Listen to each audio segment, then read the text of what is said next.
Hello and welcome to another Fantasy Author Lounge. My apologies first of all that this has been posted slightly later than promised. I had a couple of book launches last month that kind of slowed me down just a little bit. However, I'm going to make it up to you by dragging another brilliant fantasy author kicking and screaming into the Fantasy Author Lounge. Who? Our guest today has been writing and publishing for the last 10 years, working in the publishing industry and as an indie author. He is the author of the Chronicles of the Black Gate and more recently the lit RPG trilogy Euphoria Online. It gives me great pleasure to introduce Phil Tucker. Thanks for having me on the show. It's great. Pleasure to have you here. Thank you so much for joining me in the Fantasy Author Lounge. We're going to have a fun chat today, I feel. Got a couple of questions for you, a couple of random ones, a couple of serious ones, a couple of business ones. So we're going to get stuck in. But before we do that, tell us about yourself. Who is the notorious Phil Tucker? What does he do? What does he write?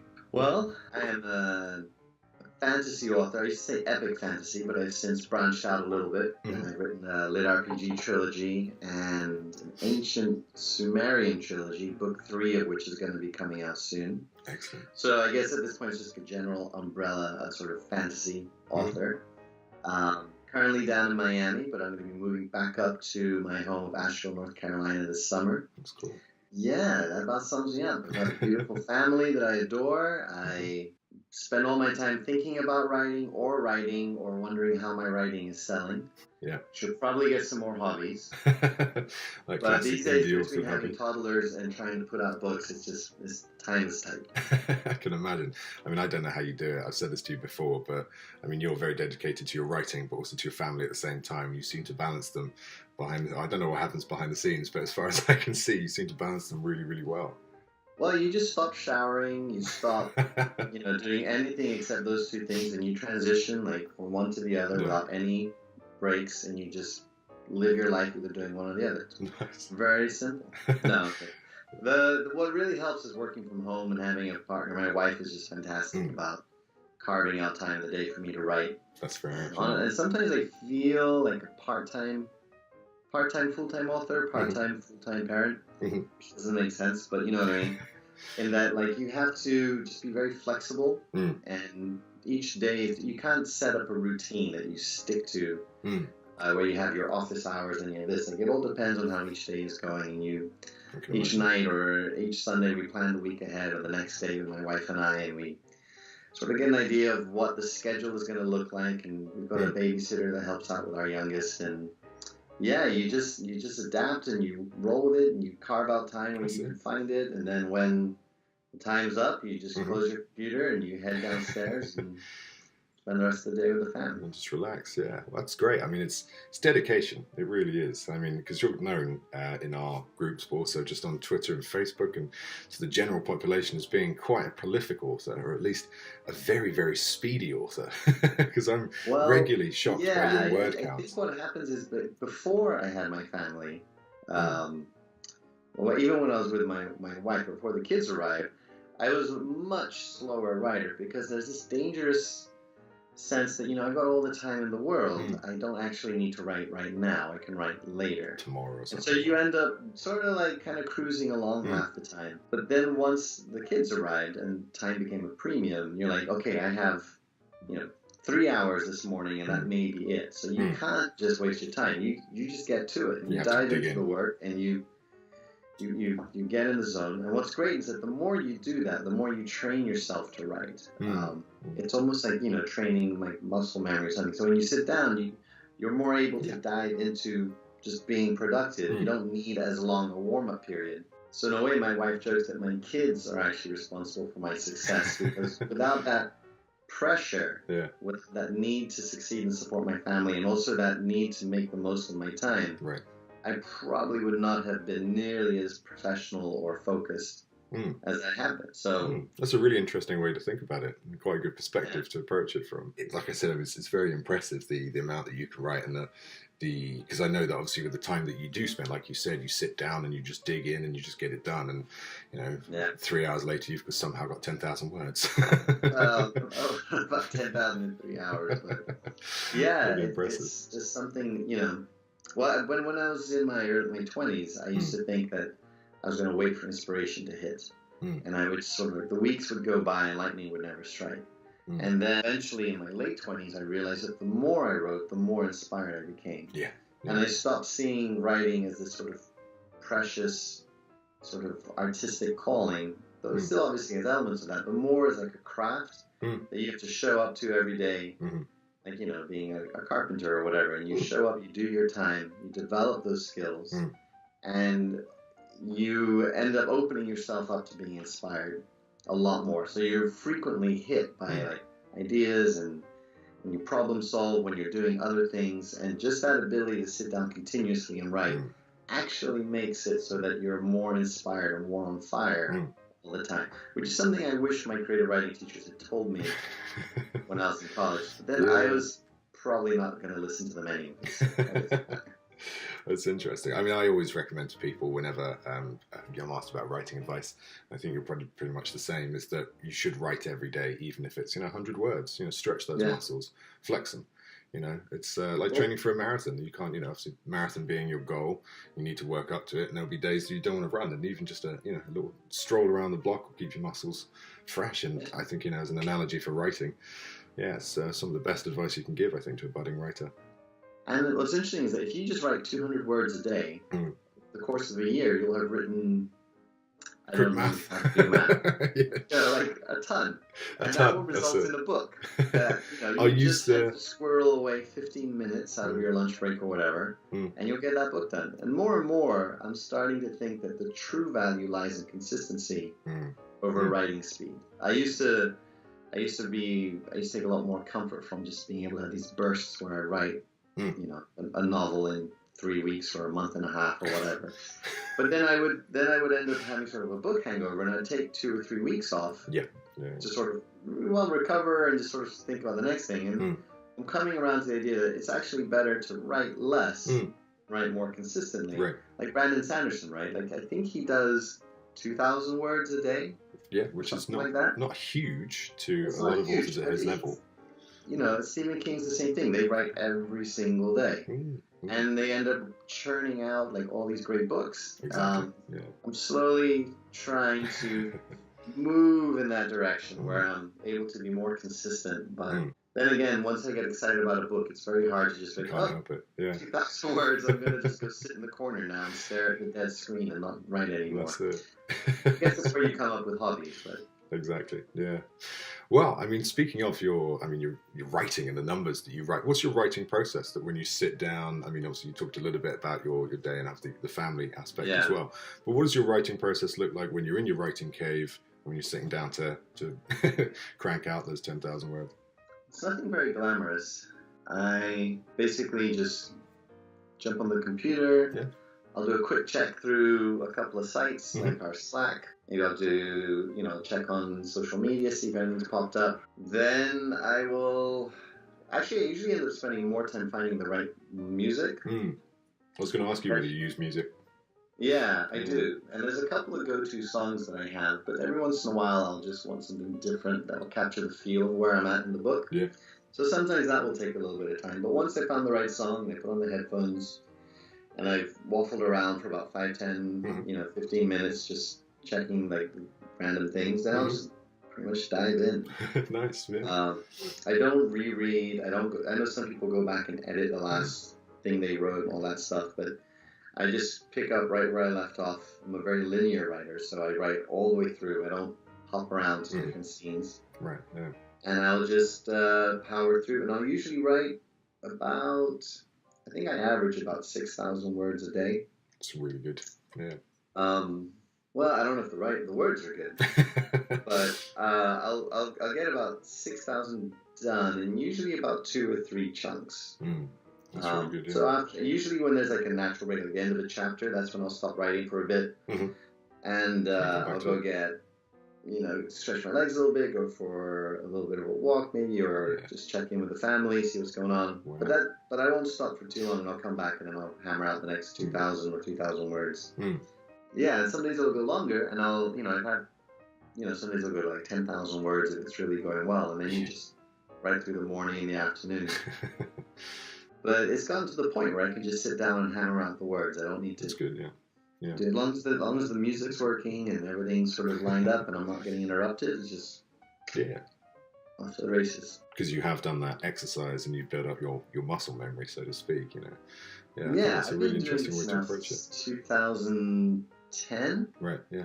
And I've been full-time now for 3 years, so, and I don't know how, I've definitely written a few books. Yes, you But have. it's got to the point where like I know what to do when I sit down. Like I'm not even outlining that much anymore. I think it's true that each book is a new challenge. So I still get a little bit nervous when I'm starting off on a new series. Just because I pulled off the last one doesn't mean I'm going to necessarily get this one right. Especially if you're trying something new, like a new genre, or you're trying to raise your game. So it's not that, there's a blasé sense of confidence necessarily, but once you get into it, once you break through, it's like ice over the surface of a pond. Like once you break through that pond, you can then sink to the bottom and set about the business of drowning quite comfortably. That was a morbid metaphor. I was going to say, but I like it. I like it. Getting real serious real early on. Talking about punching through that ice, and when you started back in 2010, which is because we're kind of, I think you started out before me, but we pretty much started out at roughly the same time. And we've seen the industry change in many different ways since then. But I mean, what started you? Not to go back, all the way to the first book you ever read or the first time you put pen to paper, but what drove you to write your kind of debut series in 2010 and those early years? What drove you to do that? I actually figured the best way to get into the business was to go and research it. So I got a job at Penguin USA. Oh, great. 2008. And I went into their sort of content management department where I was working on their site, uploading new books and covers and stuff. But they also allowed me to work on their blog, which was just sort of starting up. And I pitched them this idea that what if I went and interviewed all the science fiction and fantasy editors for a series? They were like, sure. So I actually ended up spending a lot of time with the Ace and Rock folk who were really fantastic, and I learned a lot about the industry through them. And I also sat in on marketing meetings. It was very eye-opening. Yeah. And I'd written a book or two by that point, but I didn't quite know what to do, and I was trying to find an agent, and it wasn't really going anywhere. The closest I got was I actually got Neil Gaiman's agent to request a full manuscript. Wow. So about 5 months I was just having trouble thinking about anything. Yeah. But she turned it down. So after I left the company, I thought, you know what? I don't think that industry, the way I saw it, and I said, I don't think that's going to really work necessarily for me, for a variety of reasons. And then I also stumbled upon Joe Conrad's blog, and that's when he was doing all his evangelizing for the indie scene. And I thought, this really seems like a possibility. I'm tired of waiting for agents to actually sign me on. I had a bunch of partials and full manuscripts requested, but they never went anywhere. So I was like, I'm just going to give it a shot. And I put some books out there, and I got incredibly lucky very early on. In that this was back when Amazon would flip a free book to the same rank in the paid rank. Those are the days. It was insane. I wrote this book, this urban fairy tale novel called Throne that I put up for free just around New Year's. And it shot up to 20 something in the free list. And then it flipped right over on New Year's Day to number 20 on the Amazon thing. And it just sold and it made a ton of money. I remember actually hyperventilating a little bit on the walk home from work. And because I was just updating the dashboard and the numbers were just shooting up and it was surreal. Yeah. And I must have made $4,000 in 3 days. I know, it was, and for having made nothing up until that point, I felt like I was walking on the moon. Yeah. So that gave me a taste of what was possible. And then obviously it sort of, didn't sustain itself remotely. And then there was a lot of down periods and up periods. And I only realized in, 3-4 years ago, no, maybe 5 years at this point, how little I knew. So for most of my indie publishing career, I was just flailing in the dark. But having had that taste of success early on, and seeing how many other indies were just making a killing, I was like, this is doable, and this is completely dependent only on my ability to learn and write. I don't need to have a team behind me that I need to depend on, and who Yeah. may drop the ball or may not prioritize me or may not allocate the marketing budget or may make decisions as to my viability as a long-term success that I disagree with and drop me. I decided I didn't have the patience to go that route. So I wanted to take responsibility for it, learn about it, and make it happen on my own terms. And it can actually be tough if you actually do very well right out the gate, because I didn't really know what I had done. It was luck. And then you sort of get pretty down on yourself if you're unable to sustain that. And it can be tough if you have that early peak. Like you see folks who launch a great first book, they get the cover and the title and the blurb right, and they hit the niche, the market at the right time.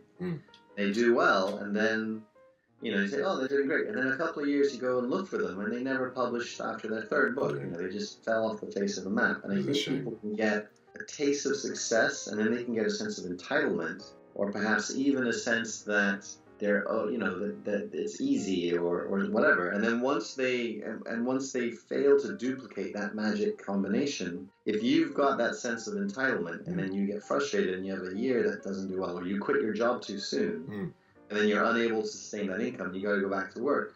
People will actually burn out and be like, well, forget this. I've tried it. I've done it. Yeah. I'm done. It doesn't work. So it can actually be better to have a slow ramp up, because that maintain a more healthy outlook on a long-term career. Yeah, if you go back and look at all the folks who started off with you and I back in 2010, the names that were doing great, some of them are still doing amazing, but I'd say like half, maybe even 2/3 have faded away and aren't. It's a shame. I mean, it's people say that. So I was reading the statistic earlier that the average indie published author will only sell 3,000 books over the course of their career, which I thought was quite high from an old statistic that you'd see is $500 would be the entire profit an indie author would make. So if that's an older statistic and now we're seeing this new one, that's great. But I'm still thinking, it's not a lot at all, and it's definitely not an income. Yeah, it's interesting seeing how many people can actually stick to that and make it into a viable career over a longer period of time. Because we're coming up to 9 years now, aren't we? Old guard. Pretty much. Yeah. And I think the reason is that everybody starts off as a writer, but not everybody starts off as a business person. So a lot of people will just dive in and be like, the beauty of my tale will see me through, and I will attract readers who will just be magnetically drawn to my writing, and I will sell books.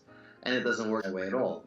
No, so unfortunately, there is definitely a very steep learning curve to figuring out the business half of this, which is what traditional publishers do for most writers, where you're learning, how to commission and a proper cover that will do what a cover needs to do. How to, set up your book so that it's got no mistakes inside it, and the table of contents, and how to do basic marketing, how to get into all the right categories, how to sustain yourself in terms of accounting so that you're not blowing your money up front or investing it in things that don't have a return. What services to avoid and which ones are worth it. I mean, how many people have burned cash in Facebook ads and got no return for it? Yeah. So if you're making 500 over the course of your career, you don't have a lot of leeway to mess up. Yeah. And a lot of folks who start out without any cash, they don't have the money to market. They don't have the money to get those professional covers. So it can be really hard to get into. You need the know-how. You need some basic seed capital to get up and running, if you can, at the level of the professionals that are already at the top. And you need to have a lot of patience and discipline. And none of that naturally comes with being a writer. So I think that, there's a really steep learning curve in being a business person. And a lot of people who do well out the gate may hit it with a great story, and then they stumble because their business side isn't there. Yeah. And then they burn out and I just don't want to do all this business stuff. I mean, because you were approaching it from the sounds of it, from a business perspective from the outset. But did you, when you started getting into the marketing and the business side, did you have a moment where you thought, I don't want to be doing this? Why am I doing this? I always wanted to do it. I just was very frustrated that I didn't know what to do. Yeah. I would hop from one series to another and never finish the series. I designed the covers myself, which is not really advisable. I didn't know what marketing to do. I didn't know anything pretty much. So I was a classic example of just throwing my stories out into the void and praying that I would duplicate that success I'd had early on, and then failing to duplicate it. I didn't have a mailing list. I made all the classic mistakes. And it wasn't really until I discovered Kindle boards that the Writers Cafe that I saw how ignorant I was and how I was doing everything wrong. And then it was an incredibly amazing epiphany, and I was like, oh, this is what I should have been doing all along. Yeah. It's amazing having that community there, isn't it? So you can suddenly learn from and you can realize. I mean, that's one of the things. That's what's fantastic about indies. We're also willing to share. There's very few folk who are like, no, I'm not going to tell you how I did it. It's almost like everyone is excited for everyone else to succeed. Exactly. Yeah. That's. And I think it's because everyone has someone else help them get started. Exactly. And so there's a sense of paying it forward. Yeah, that's very true. I remember very clearly learning all that stuff on the Kindle boards and going from a state of complete ignorance to wow, okay, so there are tangible, concrete steps I can take to improve my odds. Yeah. And so now whenever a new author reaches out to me, and they're like, what should I be doing? I'm very happy to chat because it's very easy to remember where I used to be. I was just thinking back to what, for instance, the debut book that I put out, and what kind of author was I, in 2009 and 2010, and what was he doing? And I, even things I look back at my old tweets and my old website, and I'm just thinking, it's almost like a facepalm moment of being, it's not terrible, but I could be so much more professional. Also, I'm forgetting hashtags, I'm not tagging people, I'm not doing all these things that just seem so natural to the marketing effort now. And it's quite heartwarming in a way to, as initially kind of face palming as it is, think, oh, I did so badly. It is kind of heartwarming in a way to see, the improvement that we've got. And it's great to work with authors, like I do through Shelf Help, but also just, be friends with authors and contacts with authors, and to see them over a period of years, from the debut book and then suddenly, bam, they're top of the charts and things like that with all the effort that they put in. I think it's brilliant. Yeah, and there's definitely a lot of truth to that expression where the ones who succeed are the ones who don't quit. So if you're absolutely determined to make this work and you hang in there and you take your knocks and you just keep trying again and again and again, eventually you'll learn what it takes to get there. And if you have a modicum of talent and a little bit of business sense, you can do much better than was it $500 over the course of your whole career? It's like the classic adage of having, everyone's got a book in them, but not everyone should write it. And that sort of thing, where it's it's a shame. But I don't think it's the fact that maybe the writing, because I think a lot of people can learn to write, can spend however much time on a book, craft it and get it there. But that's the accomplishment in itself. But if they want to self-publish and they find that they don't have the marketing, the business sense, or even just the desire to learn or to put those into effect, I think I don't think that person is necessarily suited for publishing, especially indie publishing, which is a shame. But I think you to succeed and to get that, I think you need those. I think you need to encourage them and develop them. What's funny is that I think all authors are willing to research the way traditional publishing works. They're willing to learn about query letters and how to get an agent and what the agent will do, and they learn the entire system. And they're willing to do that, due diligence and get everything perfect so they can increase their odds of getting the agent, etc. Yeah. But if you then turn to indie and you say, well, I'm not going to do anything, I'm just going to put my book out there and hope it sells. If it doesn't screw the indie publishing world, then that's a level of hypocrisy, because both of them require doing due diligence, learning about how each one works. So I have never heard someone say, yeah, screw all the protocols of getting an agent. I'm just going to send whatever I want to send. And if they don't like me, then screw them. I'm sure there are some people who do that. They never get represented. But everyone I've actually spoken to is like, no, you got to go to agent rights and learn all the different stuff and research all the different careers and do all this stuff. And then you maybe have a chance of getting a return. And if you don't have that chance, if you don't get that response, then it's on you, not on the system. Yeah. Right. Yeah. Whether the system failed you, that's changing now. But I feel like people who go to the indie world should be willing, even if you don't know anything, and that's fine. Yeah. There needs to be a willingness to do some research and to learn and to connect with people who are doing well, and to buy the right books that lay it out for you, and to be like, okay, I've got to master this initial bump, and then once I've figured out the basics, then I can dive in and have a greater chance of success. Exactly. But I think a lot of folks are like, well, it's indie, I can just put up my book, you know. Even traditional authors who decide to go hybrid, they may punt a novella into the indie world and do nothing. Just say, I'm a traditional author, it should sell by itself. But it doesn't. And then it doesn't. And then they're like, well, screw indie, it doesn't work. All these success stories are a lie. Yeah. If my novella didn't sell, it's because they don't sell at all or something. I don't know. Exactly. So I think there needs to be equal amounts of respect for both of them. You're going to learn how to get an agent, learn how to self-publish a book. Either way, there's going to be an element of work and dedication and learning. Yeah, it's you can't get away from it. It's a trade, that's the business side of it. Yeah. You need to figure out how it works, and if you have the hubris or just the ignorance, and you just kick your book out there, and then it won't work, and you won't sell. Yeah, exactly. I think everyone seems to be hearing it, or everyone has heard that story of the overnight success.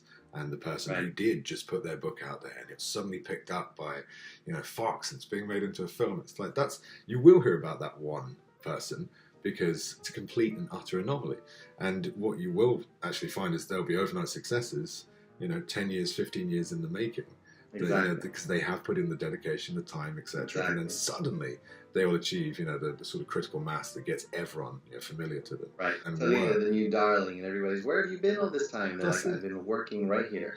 Yeah, I've been on Twitter for 15 years. Did you not see me? Yeah, that sort of thing. Yeah, I mean, even I always use this example, and she's a great one, but J.K. Rowling, the amount of work that she put into, books 1, 2, 3, and 4, and it was only by book 4 that suddenly everyone was like, oh, Goblet of Fire. Oh my God, who's this author? And Harry Potter, and suddenly the films are announced and things like that. So, I mean, it's, even that, she was a couple of years as an overnight success, even though if you ignore the years before and all of that, it even took her until book 4, so, and she carried on working through the entirety of it, dedication, like you say, with family like yours and things. I think a lot of people who approach this industry, thinking exactly what you said, just going, oh, it's fine, it just, the book will speak for itself. It's like, no. Sorry. Really, unfortunately. Yeah. Especially with things getting as competitive as they are in 2019. Like, maybe back when this all started off, you could have a bit more luck. But everybody's raising their game. Everybody's getting professional covers. Everybody's doing AMS ads and Facebook ads. The categories are like loaded with great books.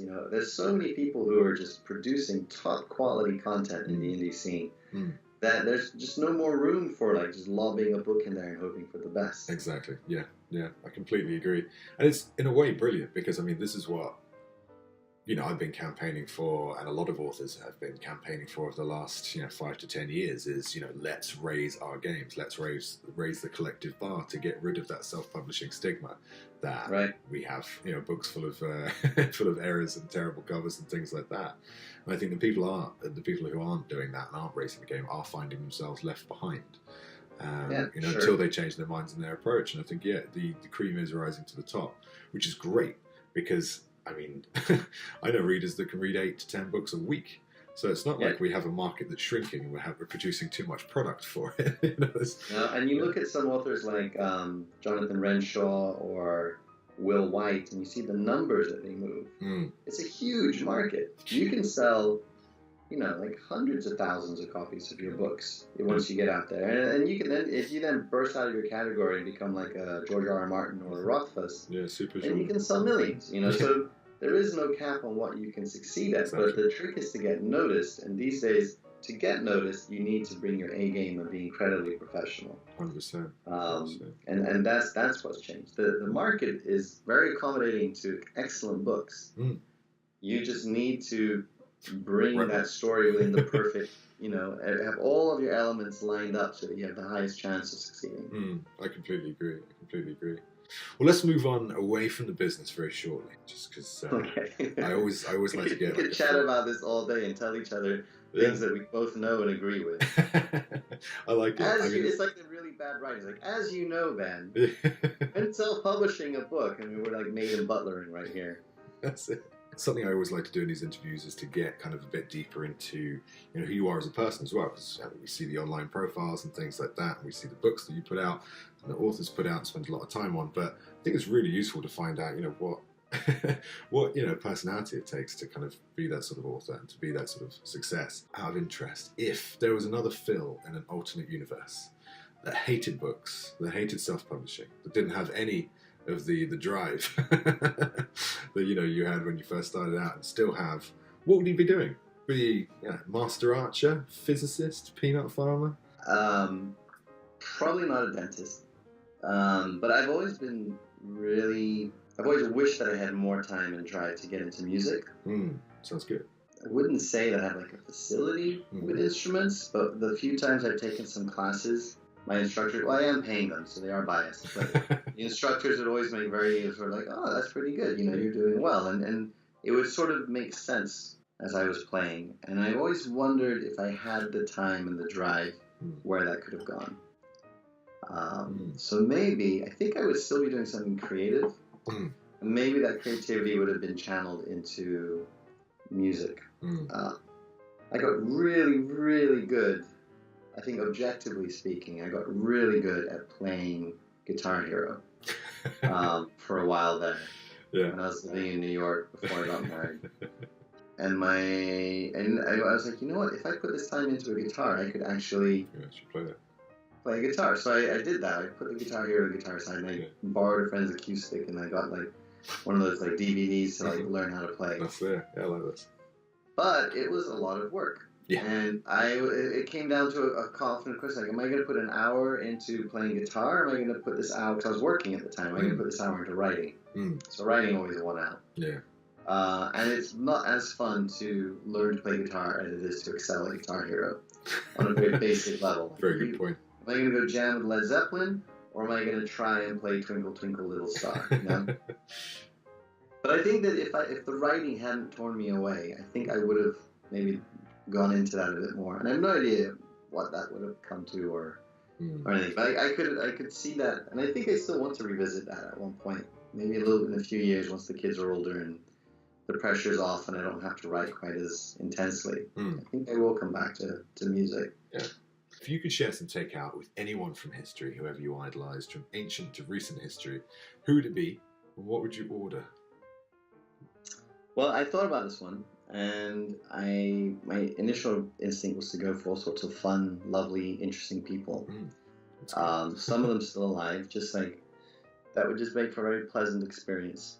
And then I was like, you know what? This is a pretty unique opportunity to get anybody across the table from you. So I thought, kind of for research purposes, I would like to meet someone absolutely alien and different from me.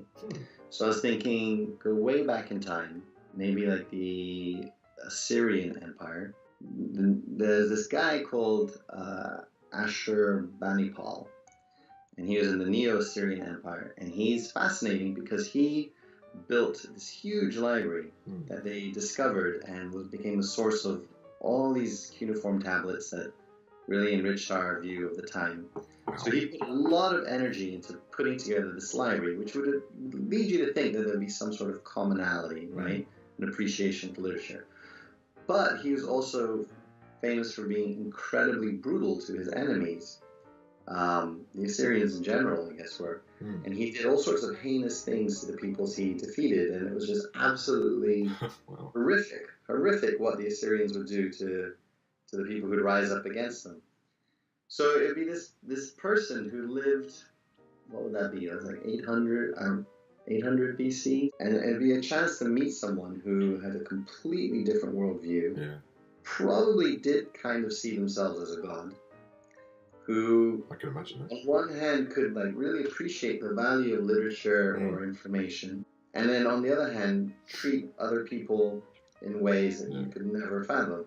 So I thought it would be fascinating to sit down with him and just sort of try and get a sense of who this person was, and to get past all the marketing that was done at the time to promote him as this god figure, and actually like what would allow someone someone who's biologically identical to us to be so profoundly different and to be raised in a culture so alien to us, and just try and get inside his head.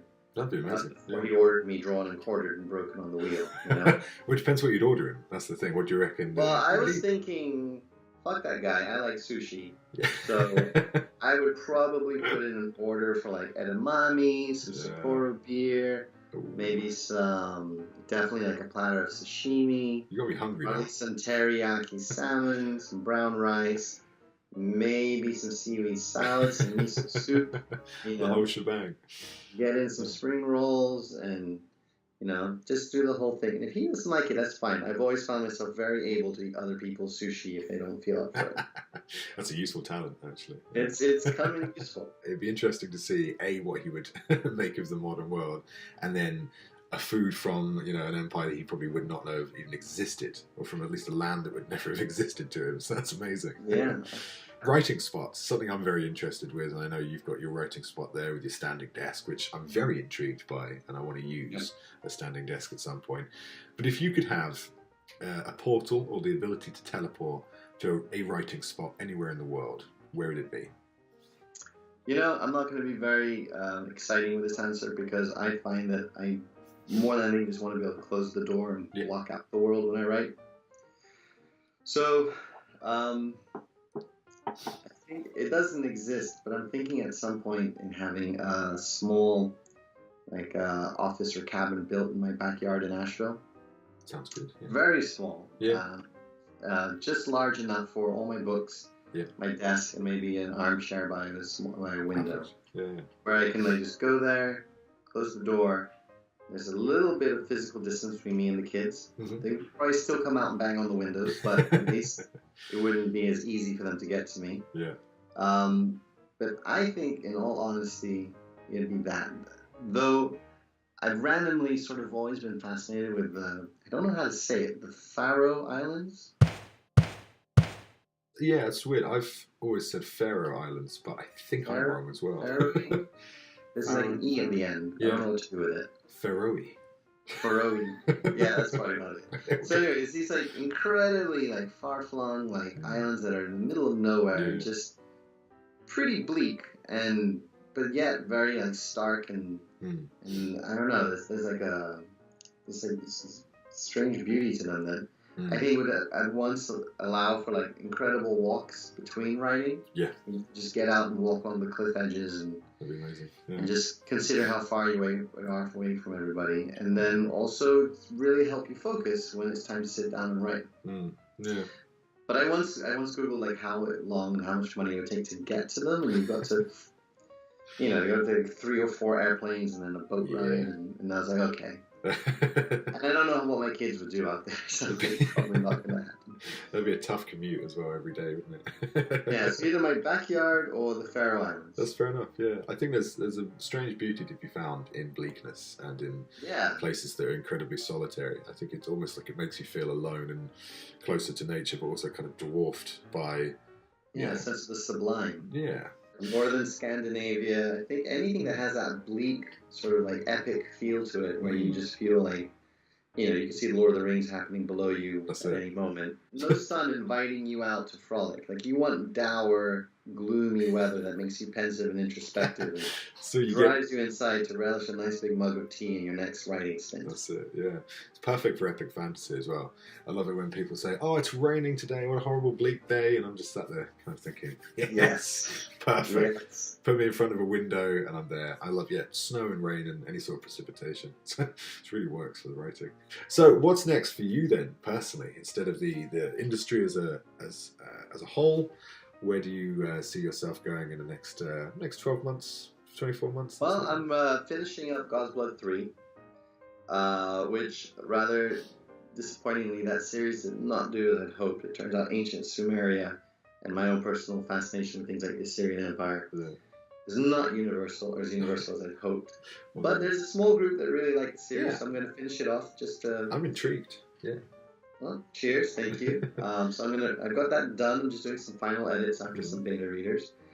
And then I'm going to be tackling a new big epic series, sort of along the lines of the Chronicles of the Black Gate, but trying to not necessarily make it bigger, but just try and come up with something that I'm even happier with. So sounds excellent. I've had some nibbles from a traditional publisher. I was curious as to what I was going to do next. So sounds good. I'll write that book, then we'll see where that conversation goes. They're a wonderful, wonderful publishing house. So if that conversation makes sense, who knows? Great. Maybe I'll go that route. That sounds good. If it doesn't make sense, or we're unable to reach something, I'll just self-publish that at some point this year. That's the beauty of it, isn't it? You Yeah, we have the options now. flexibility. Yeah, which is amazing. Cool. Yeah.